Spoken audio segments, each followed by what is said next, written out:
Thank you, Senator McGuire. That was terrific, very inspirational. Let's move to our next panel, the last one before lunch, which is on building a sustainable offshore wind industry in California, growing to 25 gigawatts by 2045 and beyond. The questions we're going to try to address with a distinguished panel are what policies, regulation, or legislative changes are needed to increase market certainty and develop a robust offshore wind industry in California. This panel discussion will focus on the broader industry perspective of what's needed to meet California's offshore wind potential, including roadblocks and paths forward to build a sustainable industry. I'm delighted to be able to introduce our panel: Tony Appleton, Offshore Wind Director of Burns and McDonnell; Ruth Perry, Head of Regulatory Affairs at Shell Renewables and Energy Solutions; Dominik Schwegmann, Head of Offshore Development, U.S. West Coast; and Paul James Sørheim, Commercial Director, California and U.S. West Coast.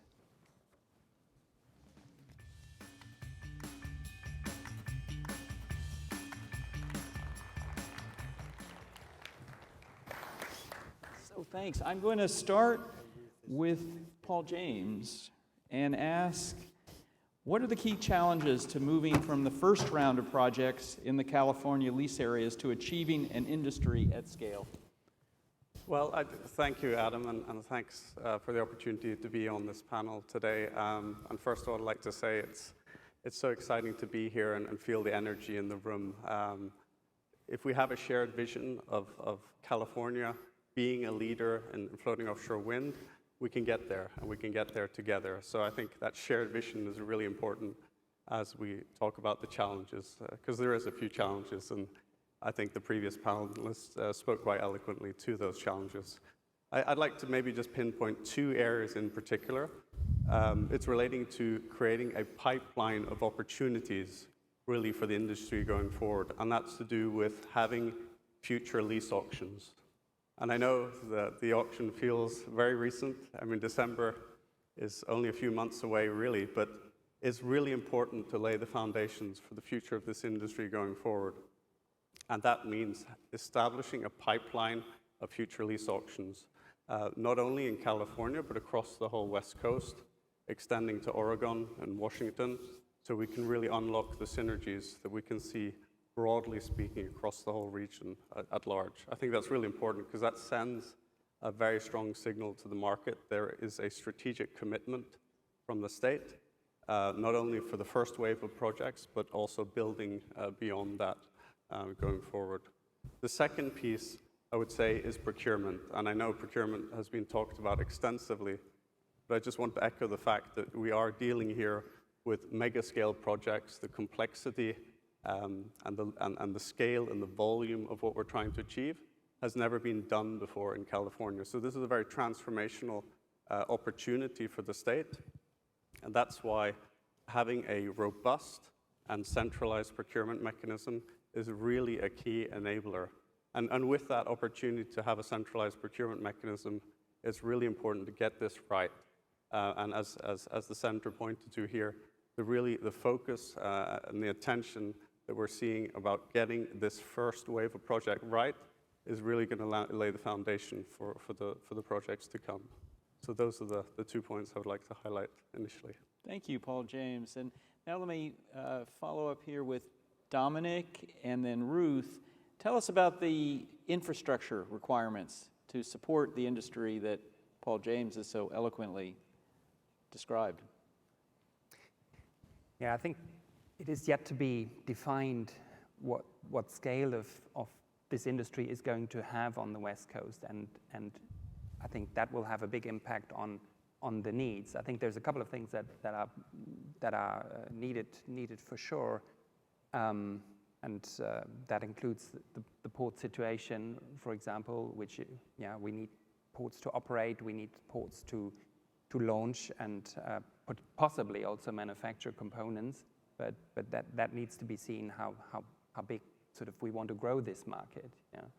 But a very obvious one is, of course, for us with having a lease in the north is the grid situation. where basically there is no grid as yet. But we trust that based on the fundamental analysis that we've done, that this is really something the state needs, and therefore the necessary steps will be taken. But I very much, I think, align with you, Paul, on the fundamental need. The market is yet to be created, so we don't have a side of a revenue stream, i.e. the procurement mechanism is to be established. Otherwise, those further investments that we as developers need to make, but also the supply chain who has to decide about putting in money into the infrastructure to build facilities, they can't make those decisions without that certainty. Thank you. Ruth, same question for you about infrastructure. Adam? I'm going to forget I'm always mic'd for all the other co-hosting duties with Adam. I'm going to take a different lens on the infrastructure piece and actually focus on the people aspect of it. So in addition to the tangible infrastructure pieces, that's going to require people, right? And so you have the workforce element of it, whether that gets stood up in California, whether it's leveraged from other areas, that's going to be a significant component here. It's a significant opportunity through the community benefit agreements. But I think the other side of people related to the infrastructure is the permitting, and that's been hit on, and you'll hear that more. The Bohm and Bessie regions over here have had a very small mandate in terms of energy production, so I think there's going to be an uphill educational battle and a significant curve around floating infrastructure and following the advancement of that infrastructure on a global scale. And so that's going to require quite a bit of cohesive and collaborative communication between industry and the regulators, right? Some of the disconnect we've seen happen on the East Coast is how companies have to drive towards the revenue streams, as Paul James highlighted, but where does the permitting lag?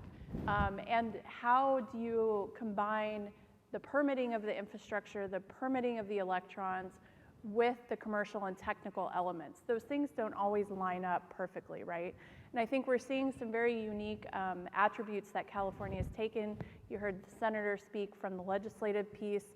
You'll hear Whitney talk about that a bit more. But there's also the people component of that. So how do you get all of the people in the room to understand how these things, whether they're technical, commercial, supply chain, or just the mechanics of designing a project, right? How all of that has to evolve in tandem with the leases, because that's really going to be helpful to informing the continuation of leasing that was highlighted, and how do we get at that scale and do so efficiently and effectively. So that people aspect is really critical here, and we have to bring a lot of people along in this process, right? And I think there's opportunity for California to do it differently than it's been done on the East Coast, and really start that early, given that floating is a new technology and it's going to be new to the folks that are on the regulatory side. Tony, your company is involved in large parts of the supply chain on the East Coast and Europe. Talk about supply chain in California. How do you see that taking shape? It's going to be very interesting. Thanks, Adam, and thanks for organizing today. Great event. It's great to see so many people here, so well done, thank you. Welcome. I mean, the supply chain in California is going to be interesting because a couple of reasons. One, because of where California is in terms of where the rest of the existing supply chain is starting to develop in the USA, but also the technology that's going to be used over here. That we've got to remember is that technology, as has been said several times, it doesn't actually exist yet. Those big floating DC platforms don't exist. They've never been made anywhere in the world before. So this is all new. You know, the floating cables, there is some technology out there, but in terms of its scale, at volume, at the voltages, it doesn't exist yet. So there's a number of issues in terms of where is that actually going to come from? Where is that technology developing? And what you've got to think about is, one, where it's been developed, and two, how do you get it here? And I think one of the ways to solve that will be back to the scale issue, get the scale and the volume, the demand in California and the West Coast up to something that is sustainable for people to start investing in new manufacturing facilities in this part of the country, and also think about it as a West Coast initiative, not a California initiative. It needs to be regionalized. Then you will get, if there's opportunities in California and in Oregon, Washington, Alaska, even Hawaii to a certain extent. Let's get that regionalization. That's where the East Coast is tripping itself up at the minute because of the mandates that it has to be local content, which by their definition is state. And that's holding back companies from investing in developing new plants. Burns and McDonnell are looking at, we are manufacturing components for the offshore wind industry. But what we're doing we're doing it in a different way, and we've had to come up with a different way of doing it because we don't know which state to go into.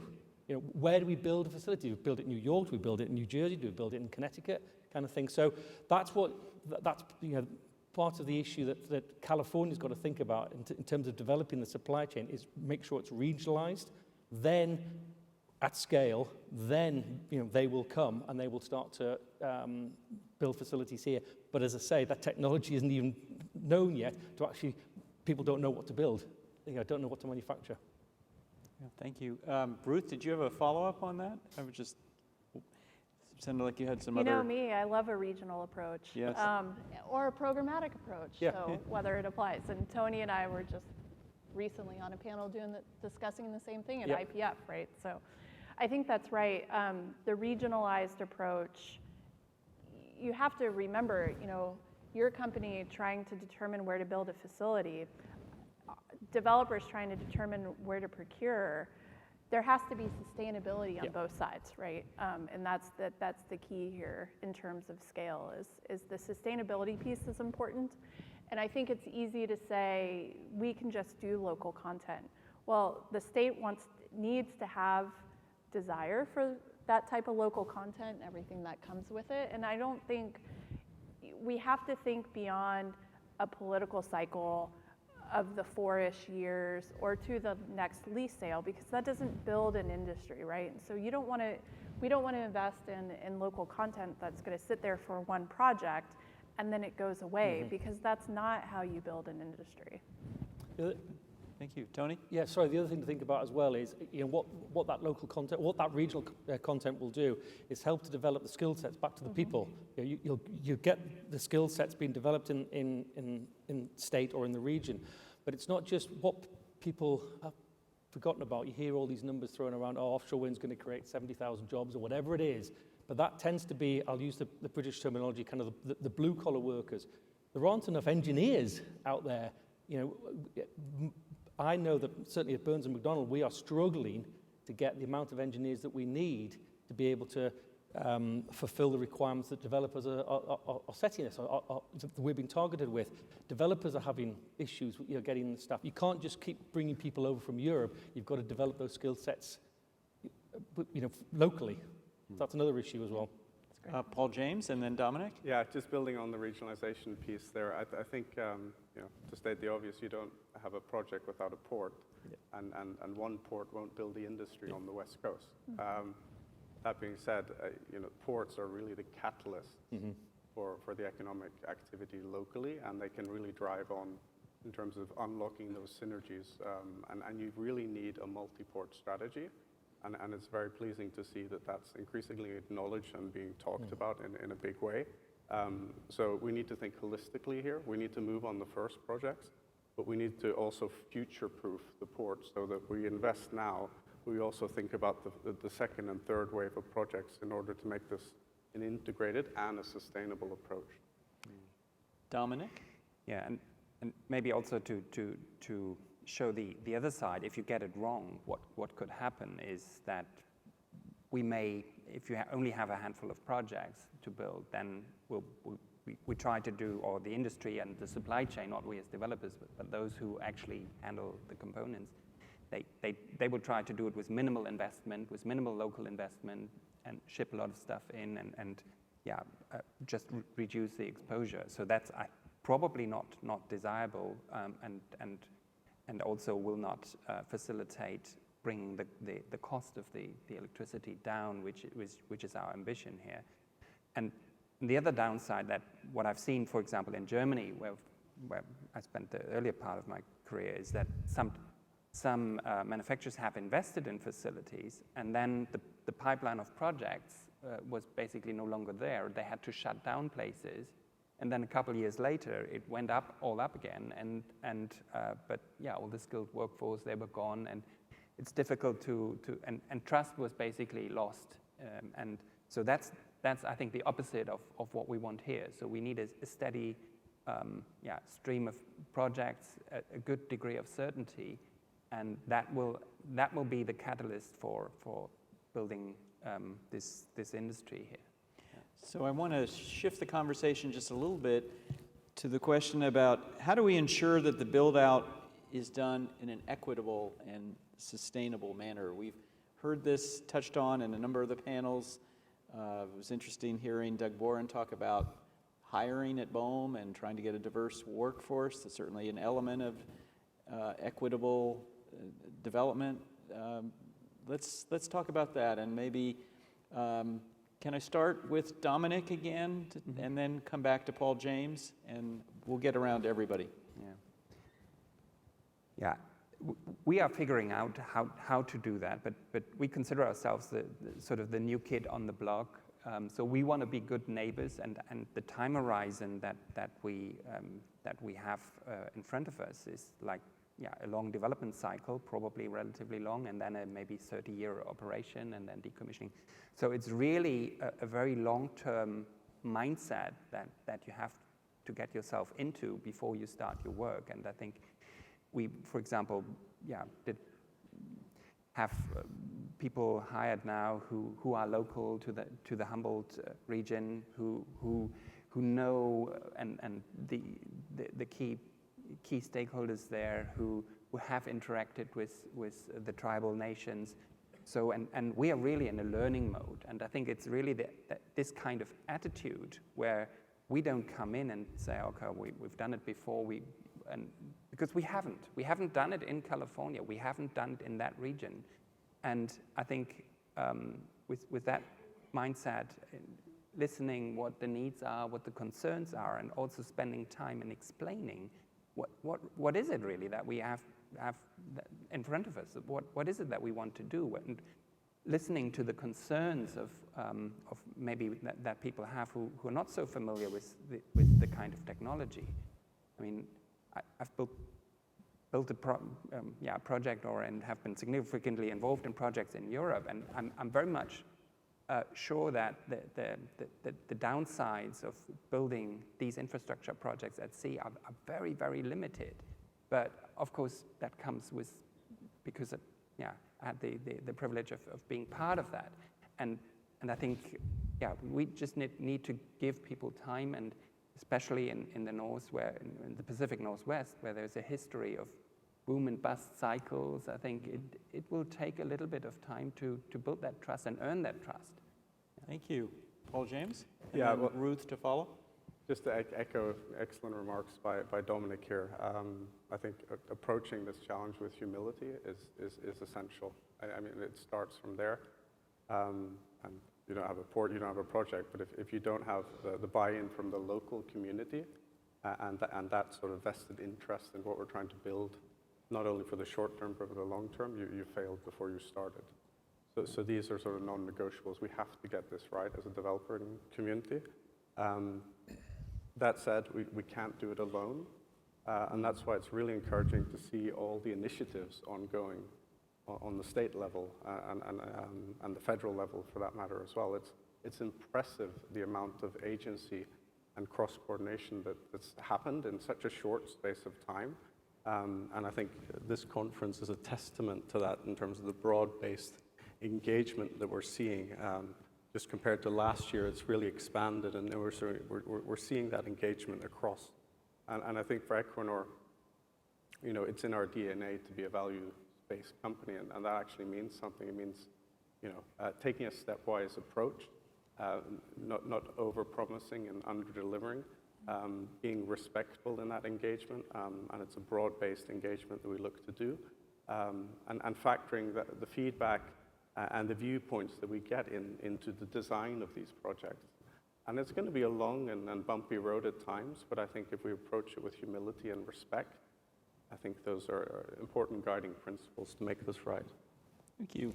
Ruth, on equitable and sustainable development.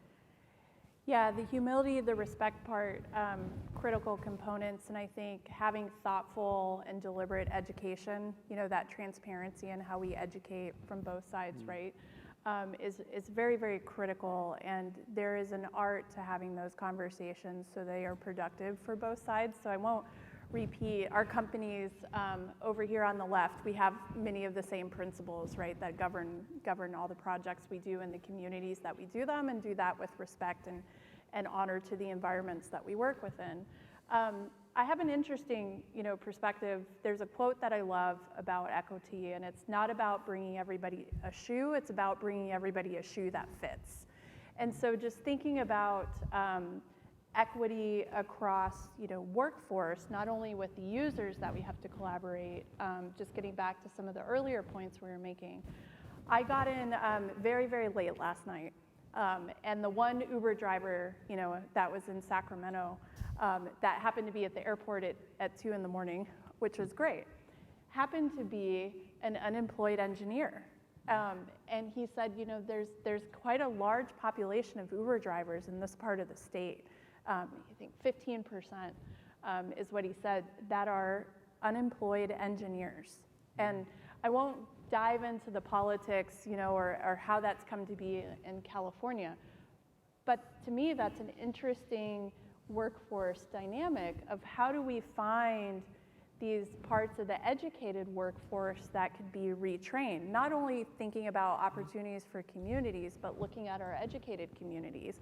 Because if there's a large amount of unemployment that has engineering skill sets, how could we bring them into offshore wind that provides folks that are currently living here, that are trying to make a living, that have worked here, that want to stay here, translate their skills to a new industry that ideally is sustainable for a career, which may not be the same in the entrepreneurial tech side or the IT engineering, but could certainly fill a gap that we have in our workforce. So I think I go back to what's the right shoe to bring each stakeholder that we're working with, and there is not a one-size-fits-all in that situation. And then I think there's potentially other untapped areas that we don't know about.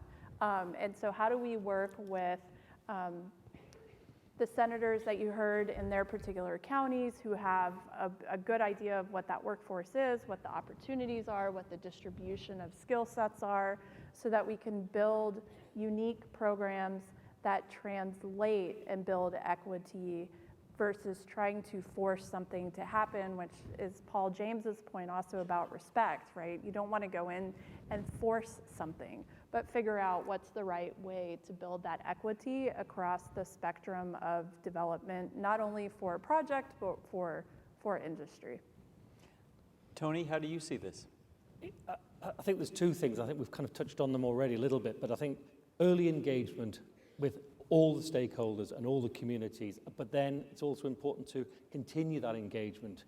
Don't just say, right, we've told you all about it and move on. It's got to be how things are developing, what's happening, where are we going, where is the industry going, and then working out how those communities, stakeholders can get involved in the industry and actually help, rather than being a stakeholder that comes in and for a while and disappears off again. Actually, they become part of the offshore wind community, because once they're part of the community, they're fully engaged and they want it to happen. They can see the benefits, because that's the other thing, is getting people to understand what the benefits are. Why are we doing this? What's the reasoning behind it? What are the future benefits, the job creations, the employment and the continued employment?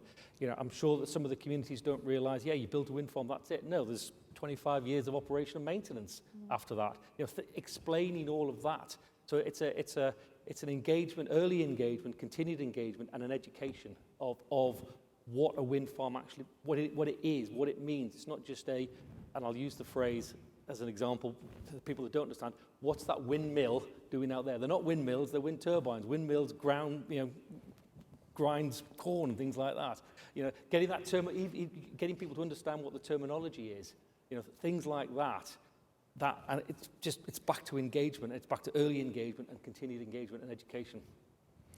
Ruth, I loved your story about the taxi driver, and I'm sorry you had to arrive so late last night. You never know what you're going to find at 2 a.m. But there is something interesting to key off that, which is in addition to unemployed engineers, there are a fair number of young people out here who I think are here because they're interested in this industry and they'd like to get started. They're coming to this conference, in some cases with scholarships that we were able to provide them. What would you tell them in terms of what is the opportunity in this industry? And I'll then ask the others to share their thoughts on this too. Well, cheekingly, I'd say we're not old up here, so I hope I could still consider myself semi-young. I'm certainly young in offshore wind experience, right? And so what I tell our younger generations, this is true, you know, if we look across Shell in terms of pulling talent, or externally and trying to recruit talent, is there are not many people. I could probably count on 2 hands the number of people that have, in the US, you know, 10 years of offshore wind experience, right? US offshore wind experience. So it's not an expectation that you have offshore wind experience, that you need to do an offshore wind fellowship, that you need to do a research project. It's more about the skills that you can build and competencies in the technical side or the non-technical side, communications, local content, community liaisons, fisheries. I know Rick Robbins is out here and some of our other fisheries colleagues, you know, that have applied their skill set, their base knowledge and competency to helping the industry, right? So I think for the young audience out there, think about those skills that you can acquire, whether it's high school, college, advanced degree, and how you can bring that into helping enable the offshore wind industry in the US. Because if we had that figured out, we would have brought it all to Europe and it would have been done right now, right? And so in my particular skill set of ocean sciences and permitting, we haven't figured it out yet, right? Because we only have one commercial federal project that's starting. Congratulations, Vineyard, you know, who's really leading the way, but that's just one. And we have 20 some odd leased projects now. So we haven't all figured it out, and we're not all offshore wind experts, but we can learn. And so I think that's more about, you know, don't focus on having to get only the offshore wind experience, but focus on what you think brings value to helping this industry grow and sustain, and the companies will come after you for sure, because they need a broad range of skills and competencies, and they can teach you the offshore wind part. Tony, do you want to add to that? Yeah, I think the word is opportunity. You know, there are so many different opportunities. It doesn't matter what your skill set is. You know, I kind of, you know, look at the offshore wind industry, look at the skill sets required, and I'm kind of struggling to work out what discipline, what you know, if it's ecology, if it's mechanical engineering, if it's a lawyer, if it's accountant, you know, those skill sets all required in offshore wind. It's one of those most diverse range of skill sets kind of out there.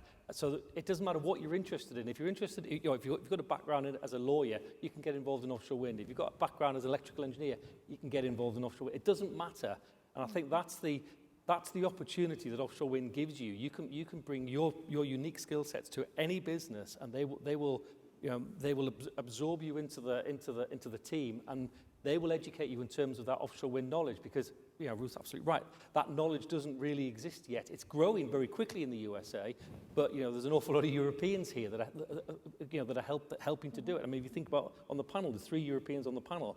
You know, so that knowledge it needs to be grown, and the opportunity is there for the youngsters to come in. And I'll consider myself old, so unlike you, Ruth, I'll consider myself old. For the youngsters to come in and learn. And take over, because this is going to be around. You know, offshore wind's not going anywhere now. I think this is here for the long term. Yeah, Paul, can I add one point, yes, Paul please. James, before we go to you? I just want to point out that this industry, just from, you know, the 5 years I've been in it now, is really bad about talking to themselves.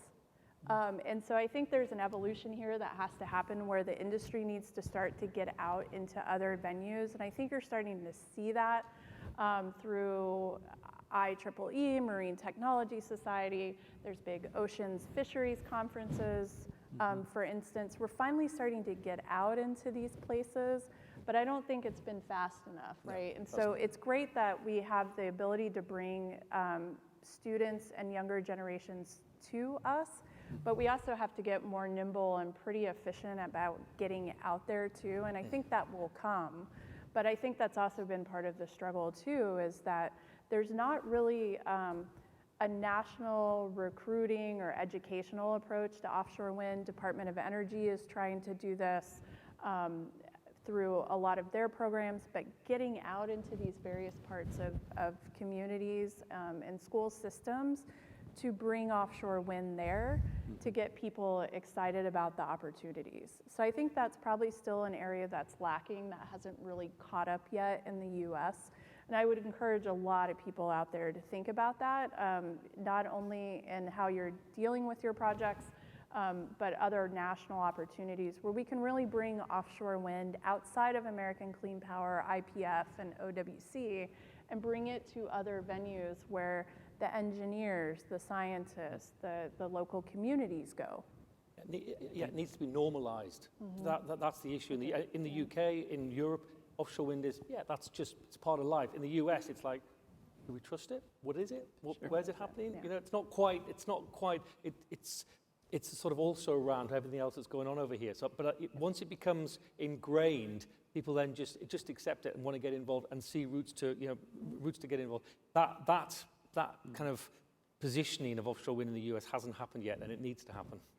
Paul James, and then Dominik, if you wish. I think it's just excellent points around the people component here, and it's a multi-generational opportunity that we're really talking about. I mean, just reflect on that for a second. That's quite profound, because what that will present in terms of the opportunity, and as you rightly point out, the panel, we need more diversity, and this is also an opportunity to take a fresh approach and looking at disenfranchised community and tribal nations, how we can make this an inclusive process and with an equity as a guiding principle to get that necessary buy-in and ownership collectively as we look at solutions. But again, incredibly exciting industry that will offer opportunity across the board. So it's not the engineers here that will build it, it's the whole range of sort of disciplines and expertise, and really growing that talent pool and having a plan, not just for the next 5-10 years, but 15-20 years.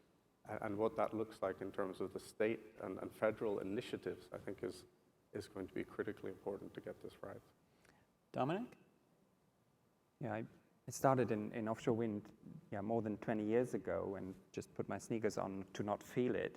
But really, I think this industry attracts people who want to contribute to something meaningful. Yeah, so I think the wider crowd in offshore wind, and not only here in the US, but globally, I think to me, it's really a lot of fun working with this person who wants to make a difference, and get the energy transition done. And I think this, in addition with all these facets that you mentioned in terms of topic areas, maybe at the beginning, I never appreciated how many disciplines are needed to get this right. And when you come to a new region, I haven't been exposed to tribal governments before. Yeah, that's a new topic. So it's been for me always very interesting and truly exciting. And it's not too late to get in. Rather than the opposite, I think that the real rollout of this technology is yet to happen, and it will be global. Also, that is an opportunity to work in different regions, and which I find super exciting. So I can only encourage it. This is a very exciting industry, which gives you a lot and makes a difference. One of the fun things for me in working with the team to plan this conference is I've gotten connected with a lot of you by LinkedIn, and I love the announcements over the last few months where somebody says, I'm thanking the team that I was working with at this company, but you'll see me again resurfacing in some other aspect of the industry, and there's been a tremendous amount of kind of repotting that people are doing as they watch this whole thing unfold, and companies represented on this dais, are among the people who are hiring, and so it's very exciting. I think it's rare to find such a dynamic unfolding right in front of us, and as you say, we've only just begun. We've got a few minutes for one last topic, which we touched on a little bit, which was the regional cooperation and regional approach.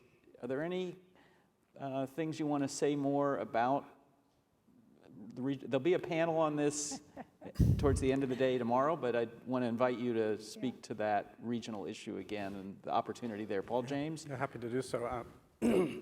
Again, I think the point was made earlier, but I'll make it again. Lessons learned from the East Coast, that's all fair and well, but what we have here is an opportunity on the West Coast to have a very coordinated approach across the state and across such a long coastline as well. So when we talk about the regionalization piece of that, I think the ability to coordinate such a large task under one agency or multiple agencies working in concert is really critical on that basis. Yeah, thank you. Yeah, I'll build Ruth? on that.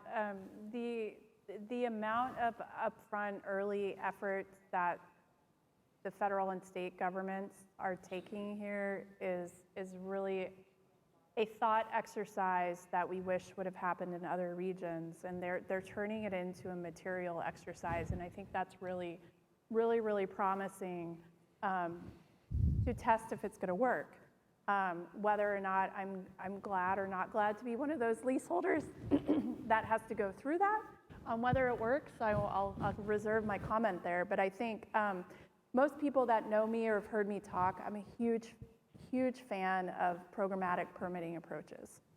I think, particularly in California where you have a BOEM and Bessie that has been in a very small energy activity mindset, and what we've seen on the East Coast with having to stand up OREP versus Gulf of Mexico where you have a regional office that's been very efficient and functional with permitting. That's going to be a challenge, right? And the local content, the local knowledge that the federal office has here is very, very specific, and it's very important. And so how that's going to be reconciled and how they're going to work with the state, I think is a great experiment. And I think it's going to be successful.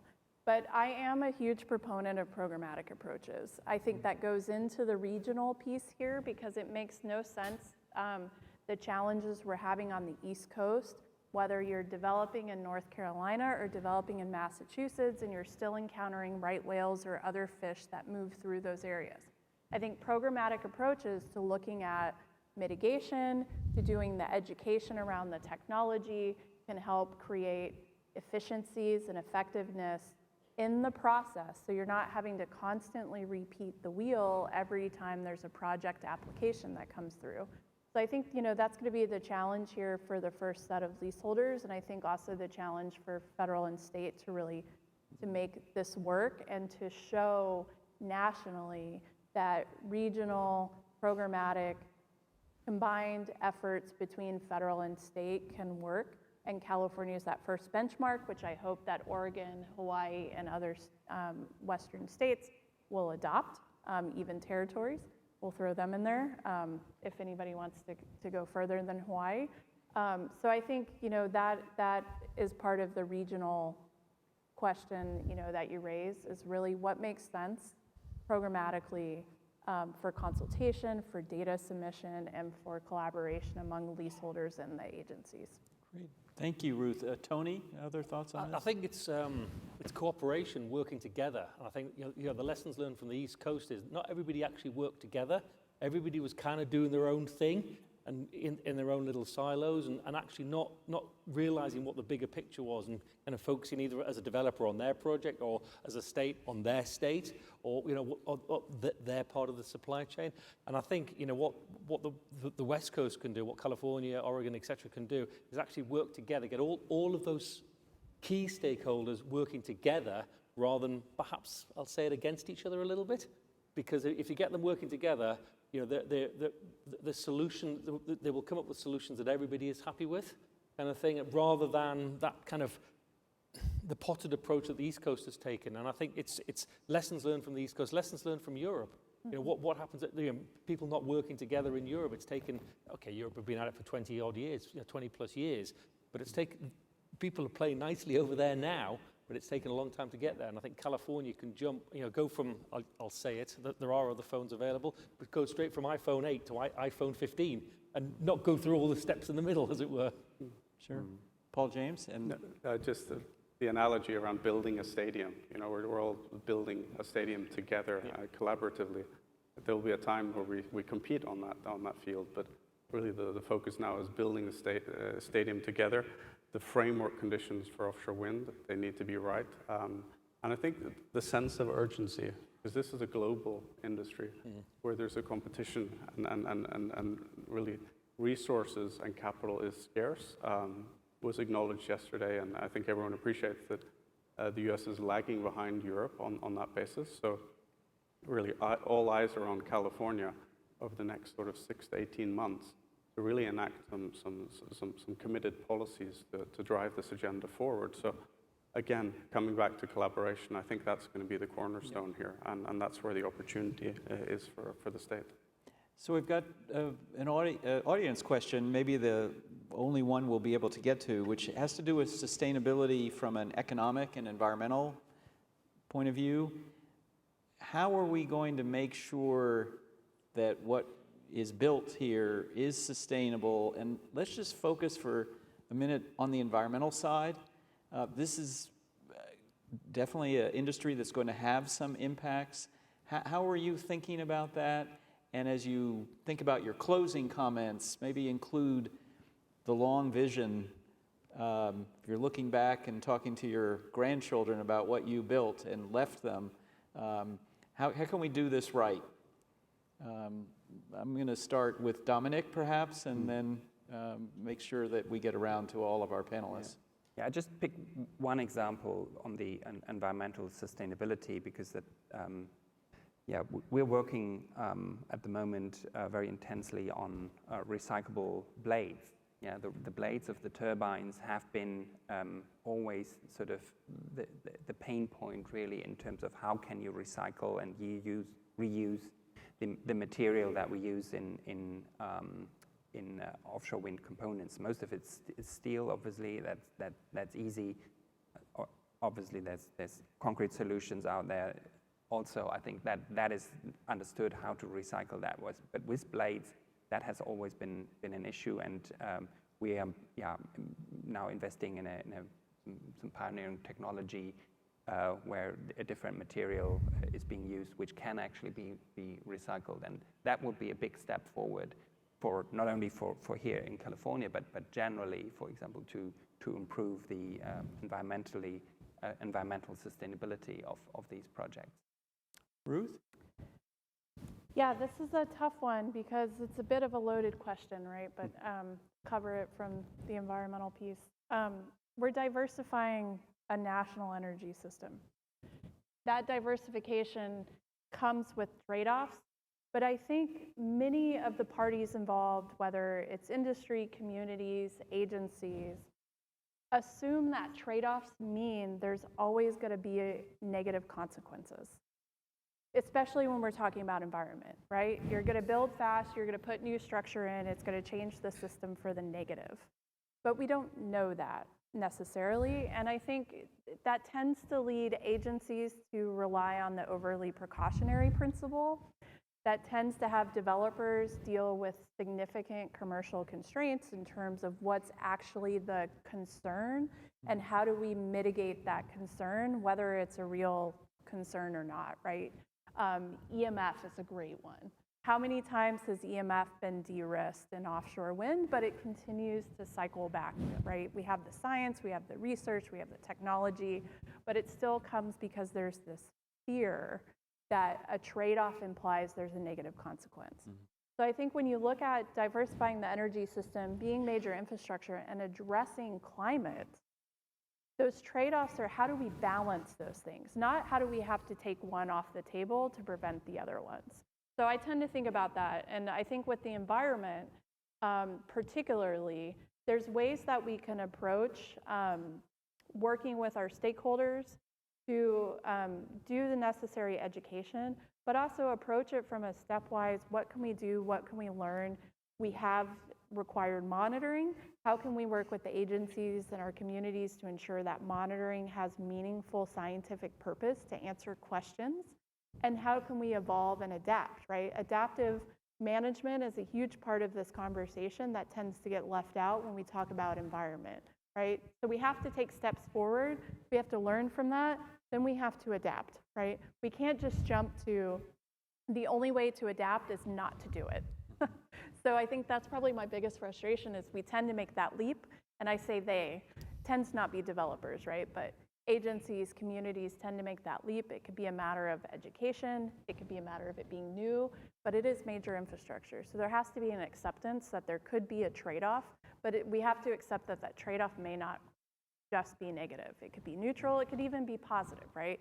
This is an ongoing debate in fisheries, for instance, that the oil and gas industry went through. And there's a lot of data, including in California, that there's benefits to fisheries from structure. It still comes with trade-offs, but then we start looking at what are the positives. We bring positive and neutral impacts into the conversation. And I think that's what's missing here is as most parties tend to go to the overly precautionary versus taking an adaptive management approach. Tony, in 30 seconds, if you would, because we want to help get people to lunch, and then I'm going to give Paul James the last word. Okay, yeah, I mean, I think the benefits, the unknown benefits, I think that's something to think about. We talked about fisheries. You know, everybody was going back to the Europe and the North Sea. You know, everybody was worried about all these wind turbines are going out there. They can affect everything. The ecosystems are going to change. Actually, it's gone the other way. That the fish stocks in the North Sea have actually gone up because what the North Sea has now got is 7,500, how many turbines are out there, you know, micro ecosystems around the bottom of each turbine.